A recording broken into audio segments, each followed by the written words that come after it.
Hello friends, welcome back to my channel SSA Cooking World.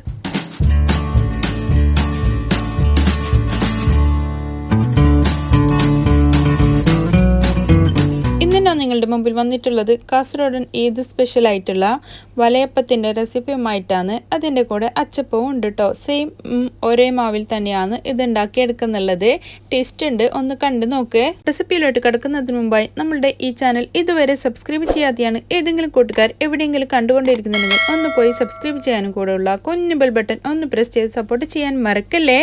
എന്നാലേ ഞാനിടുന്ന പുതിയ വീഡിയോസിൻ്റെ നോട്ടിഫിക്കേഷൻ നിങ്ങൾക്ക് കിട്ടുകയുള്ളൂ, നിങ്ങൾക്കത് അപ്പോൾ തന്നെ കാണാനും പറ്റത്തുള്ളൂ.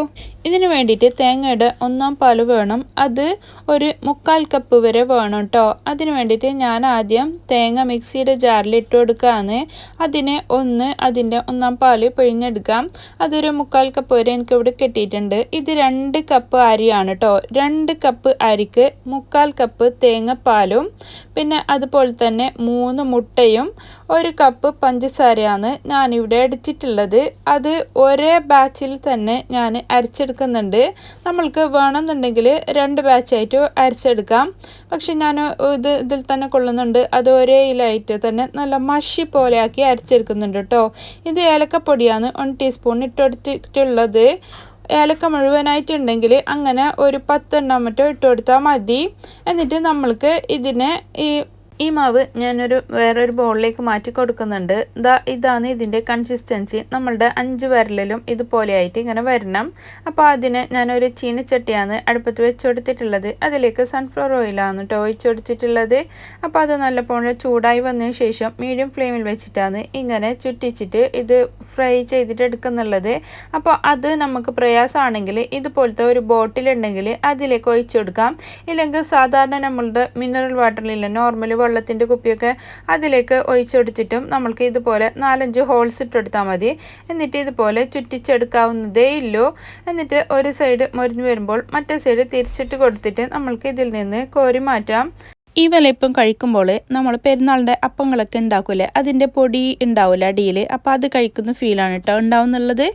ഇതേ മാവ് വെച്ചിട്ട് തന്നെ അച്ചപ്പമാണ് ഉണ്ടാക്കുന്നുള്ളത്. നല്ല പെർഫെക്റ്റ് അച്ചപ്പം തന്നെ നമുക്ക് കിട്ടുന്നുണ്ട് കേട്ടോ. അതിന് വേണ്ടിയിട്ട് കറുത്ത എള്ളാണ് കേട്ടോ ഇതേ മാവിലേക്ക് ഇട്ട് കൊടുക്കുന്നുള്ളത്. പിന്നെ ഒരു 2 ടേബിൾ സ്പൂണ് മൈദപ്പൊടിയും ഇട്ട് കൊടുത്തിട്ടുണ്ട്. എന്നിട്ട് നമ്മൾക്ക് ഈ കൺസിസ്റ്റൻസിയിലാക്കി എടുക്കാം. എന്നിട്ടാണ് ഞാൻ ഈ മാവ് വെച്ചിട്ട് തന്നെ സെയിം അച്ചപ്പം ഇതിൽ ഉണ്ടാക്കിയെടുക്കുന്നുള്ളത് സെയിം മാവിൽ. അതിന് വേണ്ടി വേറൊരു പാനാണ് ഞാൻ വെച്ചെടുക്കുന്നുള്ളത്. അതിലേക്ക് സൺഫ്ലവർ ഓയിൽ തന്നെ ഒഴിച്ചെടുത്തിട്ടുണ്ട്. എന്നിട്ട് നമ്മളുടെ ഈ എണ്ണയിലേക്ക് ഒന്ന് മുക്കി കൊടുക്കണം. അത് ചൂടായി വന്നതിന് ശേഷം അച്ചും നല്ല ചൂട് വേണം. അതിന് ശേഷമാണ് നമ്മൾ ഈ മാവിലേക്ക് ഇതുപോലെ മുക്കിയിട്ട് അതിലേക്ക് ഇട്ടിട്ട് പൊരിച്ചെടുക്കുന്നുള്ളത്. അപ്പോൾ അതൊന്ന് 2 സെക്കൻഡ് ഇങ്ങനെ ചെയ്തെടുത്താൽ പെട്ടെന്ന് ഇതിൽ നിന്ന് ഊരി വരുന്നുണ്ട് കേട്ടോ. ഇത് നമ്മൾ അച്ചപ്പം ഉണ്ടാക്കുന്നതിന് തലേദിവസം തന്നെ ഇതിൻ്റെ ഓയിലിൽ നമ്മളിതുപോലെ മുക്കി വെക്കണം. എന്നാലും ഇത് പെട്ടെന്ന് ഇതിൽ നിന്ന് ഊരിപ്പോരും. ഇല്ലെങ്കിൽ പുളിവെള്ളത്തിലിട്ട് വെച്ചാലും മതി. എന്നാലും പെർഫെക്റ്റ് ആയിട്ട് ഇതുപോലെ ഊരി കിട്ടുന്നുണ്ട് കേട്ടോ. നല്ല പെർഫെക്റ്റ് ആയിട്ടുള്ള അച്ചപ്പം തന്നെ ഇവിടെ കിട്ടിയിട്ടുണ്ട്.